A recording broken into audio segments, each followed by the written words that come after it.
चलिए तो देखिए, आज हम लोग का ये बिहार पुलिस का सेट संख्या 21 होगा। याद रखना है, सेट जो होगा हम लोग का 21 होगा, 21। तो चलिए, आप लोग से एक छोटी सी अपील है कि आप लोग इसी तरह से वीडियो को लाइक कीजिए, फॉलो कीजिए, शेयर कीजिए, और अगर आप YouTube पे देख रहे हैं तो वीडियो को सब्सक्राइब जरूर कीजिए ताकि हर बच्चे को फायदा मिल सके। तो आप लोग से एक छोटी सी अपील है, छोटी सी आग्रह है कि आप लोग वीडियो को अधिक से अधिक शेयर कीजिए जिस तरह से कर रहे हैं। चलिए देखिए, क्वेश्चन ज्यादा टाइम नहीं लेंगे आपका। कल तक जो हम लोग क्वेश्चन देखे थे 540 तक देखे थे, आज देखना है 541 से। चलिए, कह रहा उत्तल दर्पण में प्रत्येक स्थिति में वस्तु का प्रतिबिंब कैसा बनता है, पूछ रहा है। उत्तल दर्पण जो होता है, उस उत्तल दर्पण में प्रत्येक स्थिति में वस्तु का प्रतिबिंब कैसा बनता है, यह वस्तु का प्रतिबिंब किस प्रकार का बनता है। तो याद रखना है, वस्तु का प्रतिबिंब जो बनेगा वह दर्पण के पीछे बनेगा। याद रखना, वस्तु का प्रतिबिंब दर्पण के पीछे ध्रुव और फोकस के बीच में बनेगा, और इसका आकार की बात करें तो छोटा होगा, सीधा एवं आभासी होगा। आगे देखिए, क्या रहा, सोलर कुकर। आप सोलर कुकर के बारे में भली भांति पढ़ चुके हैं, 12th क्लास में भी फिजिक्स में पढ़े होंगे और 10th में भी। तो कह रहा है सोलर कुकर, परावर्तन दूरबीन, सर्च लाइट, मोटर कार। कह रहा मोटर कार के हेडलाइट में, हेड मींस माथा, मतलब मोटरसाइकिल के आगे में जो रहता है, कोई भी वाहन के आगे में जो लाइट लगी रहती है, तो कहता है मोटर कार के हेडलाइट, हजामती दर्पण तथा रोगियों के कान, नाक, गले आदि के जांच में किस दर्पण का उपयोग किया जाता है। तो मेरे भाई, इसमें अवतल दर्पण का उपयोग किया जाता है, याद रखना। फिर से क्वेश्चन देख लीजिए, कहता है सोलर कुकर, परावर्तन दूरबीन, सर्च लाइट, मोटर कार के हेडलाइट में हजामती दर्पण का, हजामती दर्पण तथा रोगियों के कान को देखने के लिए, रोगियों के नाक को देखने के लिए, रोगी के गले को देखने के लिए जांच में किस दर्पण का उपयोग किया जाता है। तो अवतल दर्पण का उपयोग करते हैं। चलिए आगे दिया हुआ, मोटर कार में साइड मिरर तथा सड़कों पर लगे परावर्तक लैंप में किस प्रकार या किस दर्पण का प्रयोग किया जाता है। ये भी आप 10th और 12th में पढ़ लिए होंगे। क्वेश्चन फिर से समझिए, जस्ट इसका अपोजिट हो जाएगा। क्या रहा, मोटर कार में साइड मिरर। साइड मिरर क्या, कोई भी वाहन है, कोई भी गाड़ी है, उस गाड़ी के चालक के समीप साइड में 2 दर्पण लगा होता है, इसी के बारे में कह रहा है। तो क्या रहा, मोटर कार में साइड मिरर तथा सड़कों पर लगे परावर्तक लैंप में किस दर्पण का प्रयोग किया जाता है। तो याद रखना है, उत्तल दर्पण लगा होता है, उत्तल दर्पण। चलिए आगे,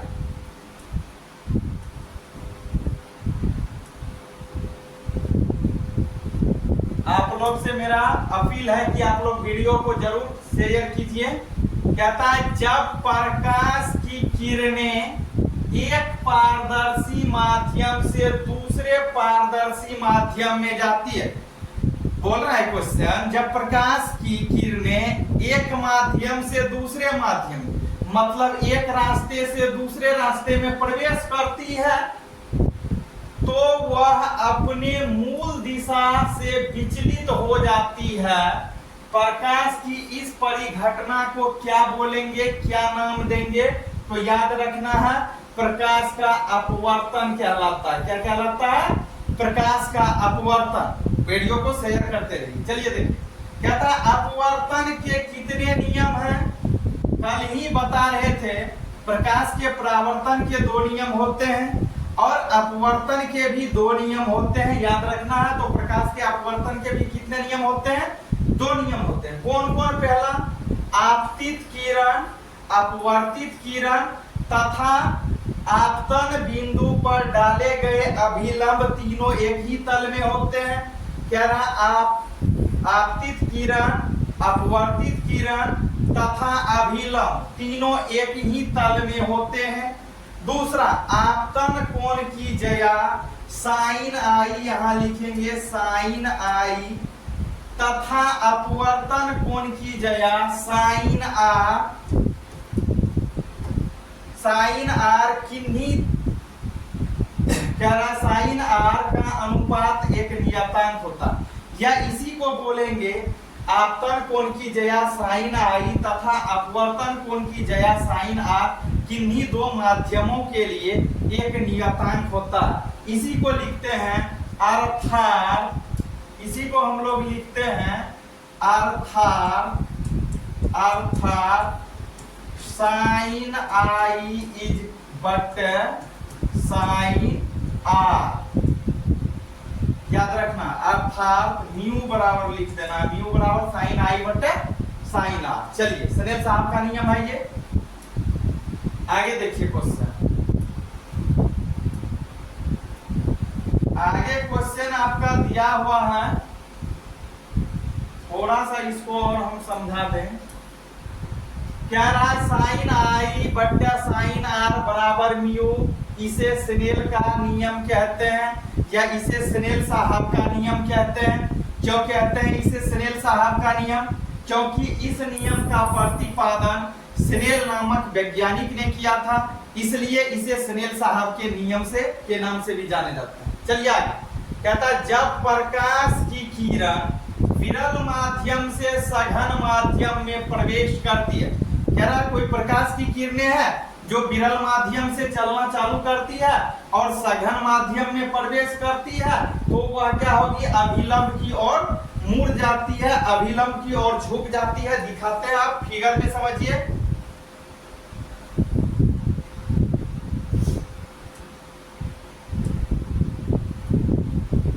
चलिए देखिए, ये वाटर है।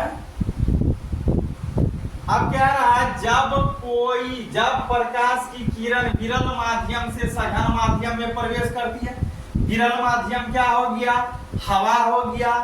हवा से कोई किरणें जैसे ही किसमें प्रवेश करेगा, विरल से सघन में, ये हवा है तो ये हो गया विरल माध्यम, ये पानी है तो ये हो गया सघन, सघन माध्यम।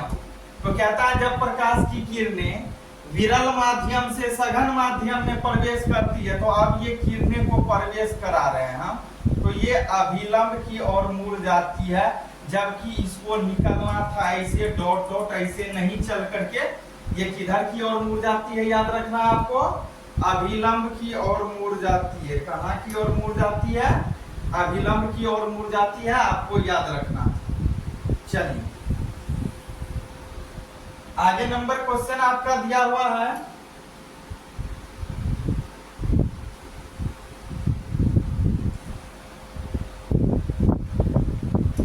आगे 47 नंबर 547 कहता है जब प्रकाश की किरण सघन माध्यम से विरल माध्यम में प्रवेश करती है, अपोजिट हो गया है। कह रहा जब प्रकाश की किरणें सघन माध्यम से विरल में जाएगी या विरल में प्रवेश करेगी, तो वह अभिलंब की ओर मुड़ जाएगी या अभिलंब से दूर हट जाएगी। तो ये अभिलंब से दूर हट जाएगी, क्योंकि जब प्रकाश की किरणें, फिर से समझिए थोड़ा सा फिगर को,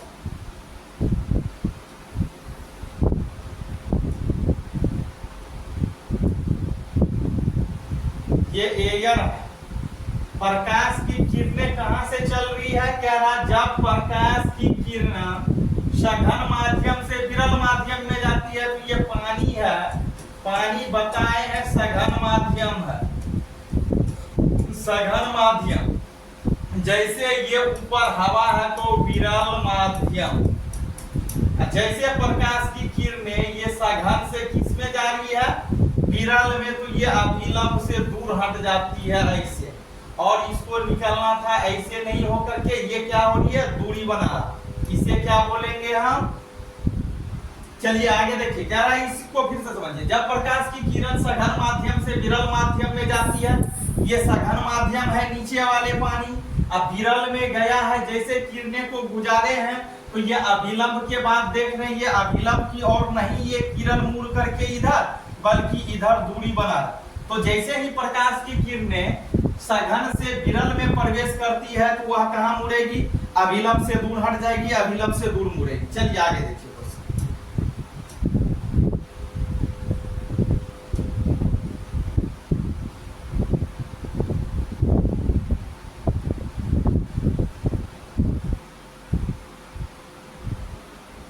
आगे आपका क्वेश्चन है, द्रव में अंशतः डूबी हुई सीधी छड़ टेढ़ी दिखाई क्यों पड़ती है? बात सही है, द्रव पदार्थ है, उस द्रव में सीधी छड़ी टेढ़ी नजर आता।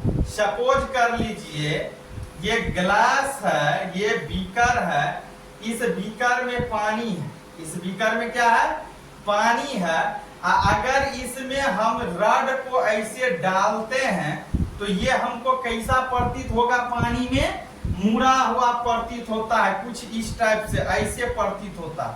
ऐसा क्यों होता है, किस कारण से होता है?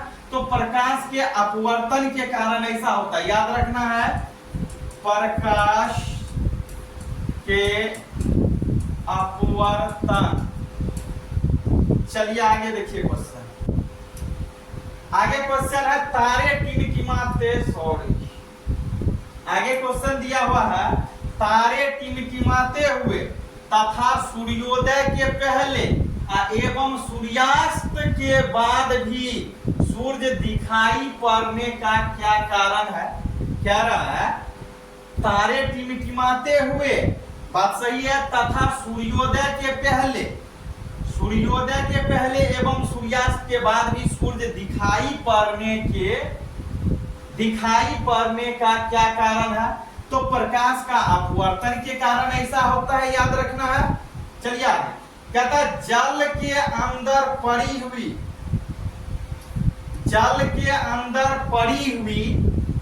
मछली वास्तविक गहराई से ऊपर उठी हुई प्रतीत होती है, ऐसा क्यों होता है?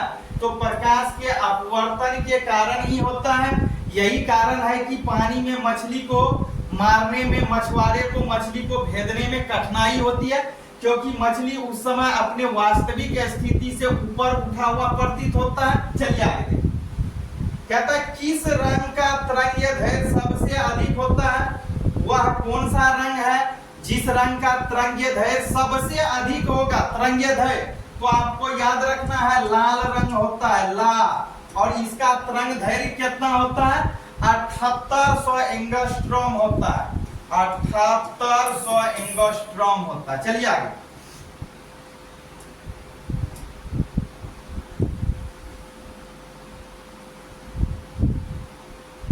आगे आपका क्वेश्चन दिया हुआ है, किस रंग का तरंगीय दैर्घ्य सबसे कम होता है? सबसे अधिक किसका बता दिए, लाल का, और सबसे कम तरंगीय दैर्घ्य जो होता है वह बैंगनी कलर का होता है, बैंगनी रंग का, याद रखना है, बैंगनी। और इसका तरंगीय दैर्घ्य कितना होता है? 3900 एंगस्ट्रॉम होता है, याद रखना। चलिए आगे, कहता है किस रंग का अपवर्तनांक सबसे अधिक होता? अब पूछ रहा है वह कौन सा रंग है, वह कौन सा कलर है जिस रंग का सबसे अधिक क्या होता है, अपवर्तनांक होता है, तो बैंगनी का ही होता है। चलिए आगे, कह रहा किस रंग का अपवर्तनांक सबसे कम होता है?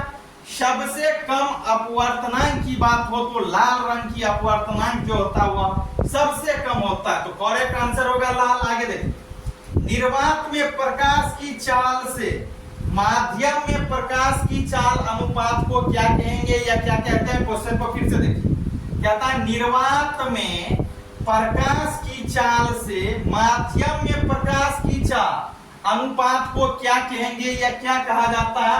तो याद रखना है, निरपेक्ष अपवर्तनांक कहा जाता है। क्या कहा जाता है? निरपेक्ष अपवर्तनांक होता है। आप लोग वीडियो को अच्छा लग रहा है तो शेयर जरूर कीजिए। चलिए आगे देखिए, कह रहा पानी का अपवर्तनांक कितना होता है? पानी के अपवर्तनांक का बात हो तो पानी का अपवर्तनांक होता है 1.33, मतलब 1.33। आगे देखिए,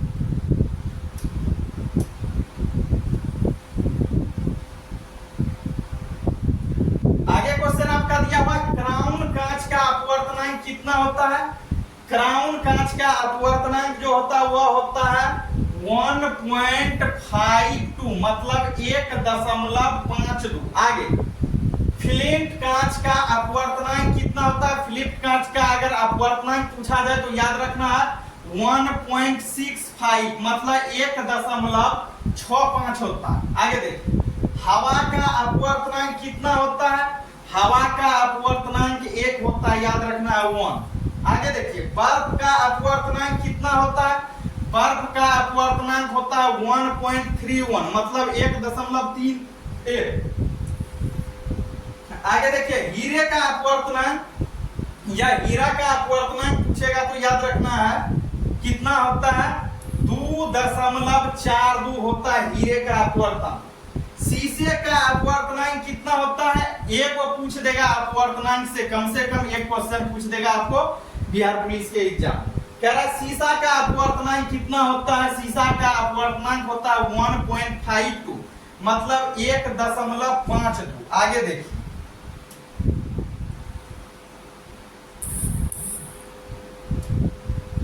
आगे आपका क्वेश्चन है अल्कोहल का अपवर्तनांक कितना होता है? अल्कोहल का अपवर्तनांक जो होता है वह होता है 1.36 मतलब 1.36 होता है, याद रखना। आगे देखिए आगे क्वेश्चन है किरोसिन का अपवर्तनांक कितना होता है? किरोसिन का अपवर्तनांक जो होता है वह होता है 1.44 मतलब 1.44। चलिए आगे देखिए क्वेश्चन।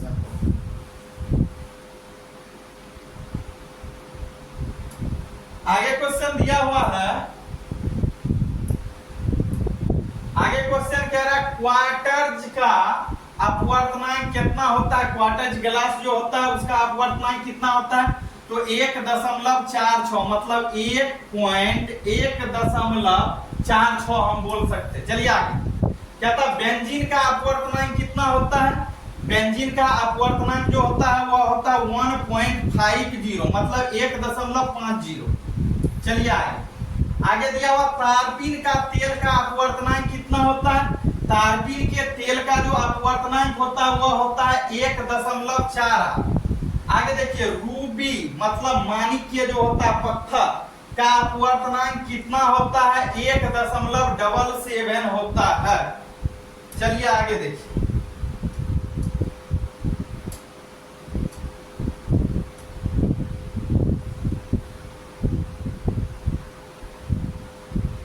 आगे क्वेश्चन दिया हुआ है हीरा का चमकना रेगिस्तान में मृग मरीचिका का बनना।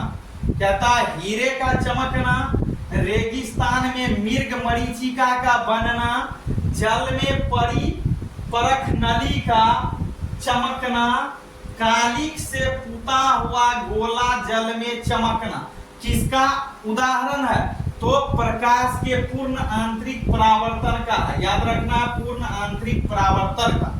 आगे देखिए कह रहा है मनुष्य के शरीर के आंतरिक भागों का, मनुष्य का जो शरीर है इसके आंतरिक भागों का मतलब अंदर के भागों का परीक्षण में किसका प्रयोग किया जाता है?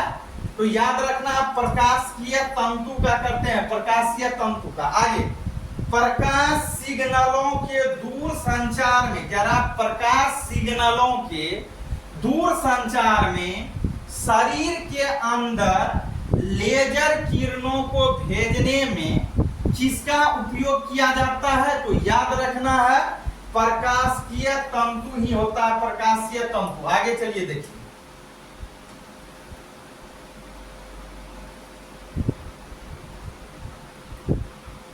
आगे क्वेश्चन दिया हुआ है,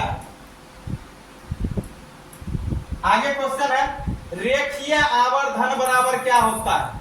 पूछा गया क्वेश्चन रेखीय आवर्धन बराबर याद रखना प्रतिबिंब की लंबाई बटे वस्तु की लंबाई होता है। रेखीय आवर्धन बराबर याद रखना क्या होता है? प्रतिबिंब की लंबाई बटे वस्तु की लंबाई। आगे देखिए लेंस कितने प्रकार के होते हैं? सभी को याद होता है, बहुत इजी है। लेंस दो प्रकार के होते हैं, एक उत्तल लेंस होते हैं, एक अवतल लेंस होते हैं। तो याद रखना है लेंस कितने प्रकार के होते हैं? लेंस दो प्रकार के होते हैं, उत्तल लेंस और दूसरा अवतल लेंस। आगे क्या था, जो प्रतिबिंब अवतल दर्पण में बनता है वही प्रतिबिंब कहाँ बनेगा, जो अवतल दर्पण में बनेगा वही प्रतिबिंब उत्तल दर्पण में भी बनेगा। तो याद रखना है करेक्ट आंसर उत्तल दर्पण में, या सॉरी उत्तल लेंस में, दर्पण नहीं लेंस में। आगे दिया लेंस सूत्र क्या है, तो कल भी बताए थे लेंस सूत्र क्या होता है, 1/f = 1/v - 1/u। अगर इसी को लिख दे हम 1/f = 1/v + 1/u, तो ये हो जाएगा दर्पण का सूत्र हो जाएगा। किसका हो जाएगा, दर्पण का। अगर ये प्लस के जगह यहाँ माइनस है तो ये किसका सूत्र है, लेंस का है, याद रखना। चलिए आगे देखिए क्वेश्चन। आगे दिया हुआ लेंस की फोकस दूरी अपवर्तनांक, कहता है लेंस की फोकस दूरी और अपवर्तनांक तथा वक्रता त्रिज्या में क्या संबंध होता है, तो याद रखना है 1/f होता है बराबर μ - 1 इंटू 1/r1 - 1/r2 होता है। चलिए आगे देखिए क्वेश्चन।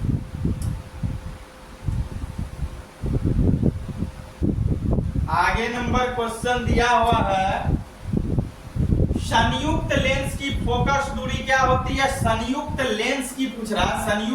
संयुक्त लेंस की फोकस दूरी जो होता है वह होता है 1/f बराबर 1/f1 + 1/f2, याद रखना। आगे दिया हुआ लेंस की फोकस दूरी व्युत्क्रम को क्या कहते हैं, या लेंस की फोकस दूरी के व्युत्क्रम को क्या कहते हैं, तो लेंस की क्षमता कहते हैं। और लेंस की क्षमता को किससे डिनोट करेंगे, P दिया है यहाँ, पावर ऑफ लेंस। और P बराबर क्या होता है, 1/f होता है, याद रखना। चलिए आगे देखिए।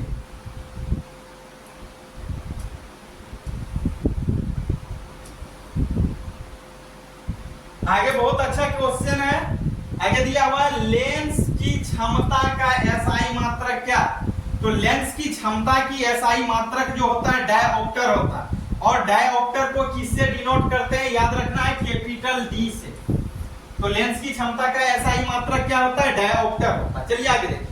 उत्तल लेंस की क्षमता हमेशा, उत्तल लेंस जो होता है, उत्तल लेंस की सब क्षमता जो होती है वह हमेशा धनात्मक ही होती है। तो याद रखना है उत्तल लेंस की क्षमता क्या होती है, धनात्मक होती है। चलिए धनात्मक। आगे जस्ट यहाँ उत्तल लेंस है, यहाँ अवतल लेंस आ गया तो इसका अपोजिट हो जाएगा। कहता है अवतल लेंस की क्षमता होती है, अवतल लेंस की क्षमता जो होती है वह ऋणात्मक होती है।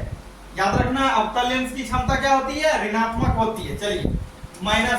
चलिए अवतल लेंस में वस्तु का प्रतिबिंब, कह रहा है अवतल लेंस है, उस अवतल लेंस में वस्तु का प्रतिबिंब हमेशा कहां और कैसा बनता है, किस लेंस में, याद रखना अवतल लेंस में वस्तु का प्रतिबिंब हमेशा कहां और कैसा बनता है, तो याद रखना है f2, मतलब लेंस में दो गो f2 क्या है इसी को समझ लीजिए, f1 और f2 होता है। लेंस में दो वक्रता त्रिज्याएं होती है, लेंस में दो गो फोकस होता है, याद रखना। तो वही कह रहा है f2 एवं प्रकाशीय केंद्र O के बीच सीधा, काल्पनिक एवं छोटा होगा। चलिए आगे देखिए।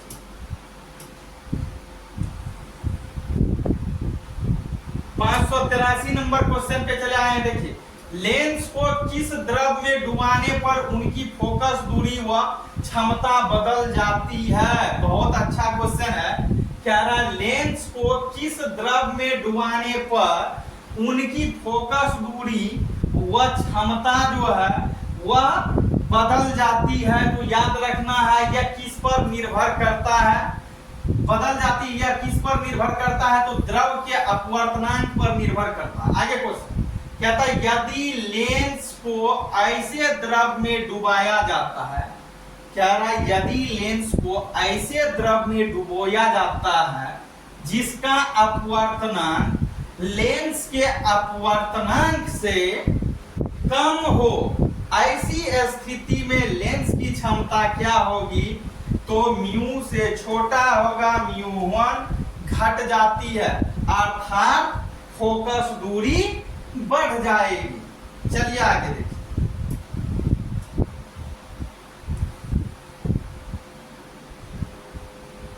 आगे 585 कहता है यदि लेंस को ऐसे द्रव में डुबाया जाता है जिसका अपवर्तनांक लेंस के अपवर्तनांक समान हो, ऐसी स्थिति में लेंस की फोकस दूरी क्या होगी? याद रखिए फिर से, कह रहा यदि लेंस को द्रव में डुबोया जाता है जिसका अपवर्तनांक लेंस के अपवर्तनांक के समान हो, ऐसी स्थिति में लेंस की फोकस दूरी होगी। ऐसी स्थिति में लेंस की फोकस दूरी होगी μ=μ1, क्या हो जाएगा? अनंत होती है, जिससे लेंस की क्षमता समाप्त हो जाती है, यह घट जाती है। आगे देखिए, कहता है यदि लेंस को ऐसे द्रव में डुबोया जाता है, कह रहा लेंस को किसी ऐसे द्रव में डुबोया जाता है जिसका अपवर्तनांक लेंस के अपवर्तनांक से अधिक हो, ऐसी स्थिति में लेंस की फोकस दूरी बढ़ जाती है। ऐसी स्थिति में लेंस की फोकस दूरी क्या होगी? बढ़ जाती है या बढ़ती है, जिससे लेंस की क्षमता जो होगी वह घट जाएगी। चलिए आगे,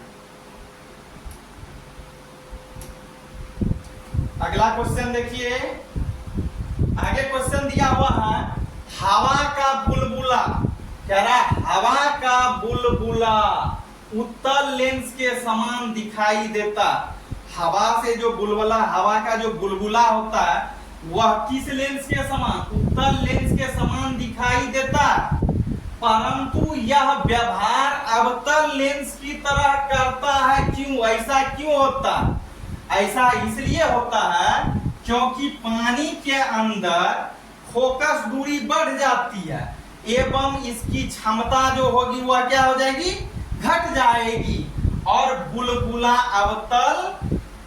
अवतल लेंस की तरह काम करने लगता है। आगे देखिए क्वेश्चन, कार्बन डाइसल्फाइड का अपवर्तनांक कितना होता है? ये पूछा भी गया है। कार्बन डाइसल्फाइड का अपवर्तनांक जो होता है वह होता है 1.68 होता है। आगे नमक का अपवर्तनांक पूछ रहा है कि नमक जो होता है, नमक का अपवर्तनांक कितना होता है? तो याद रखना है 1.54 होता है। आगे देखिए,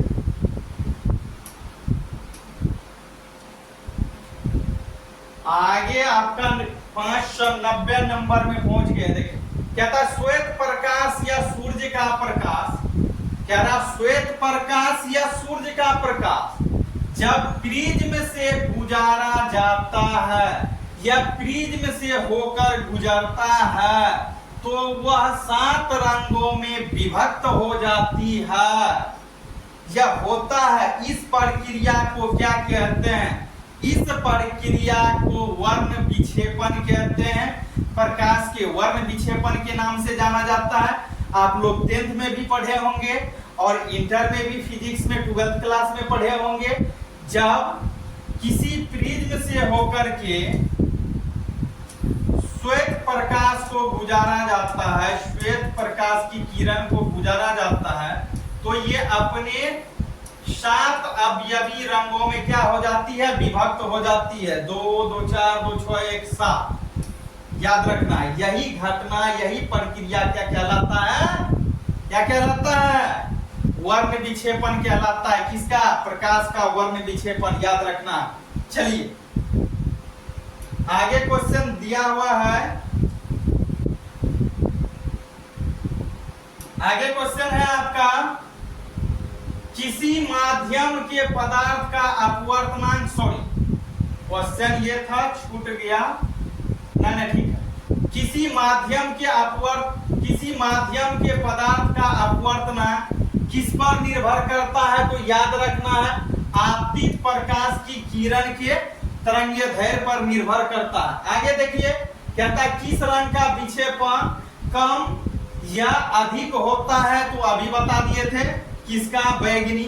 चलिए इससे आगे कल बताएंगे। बहुत क्वेश्चन आज हो गया, तो आप लोग से छोटी सी अपील है, छोटी सी आग्रह है कि आप लोग वीडियो को लाइक और शेयर जरूर कीजिए।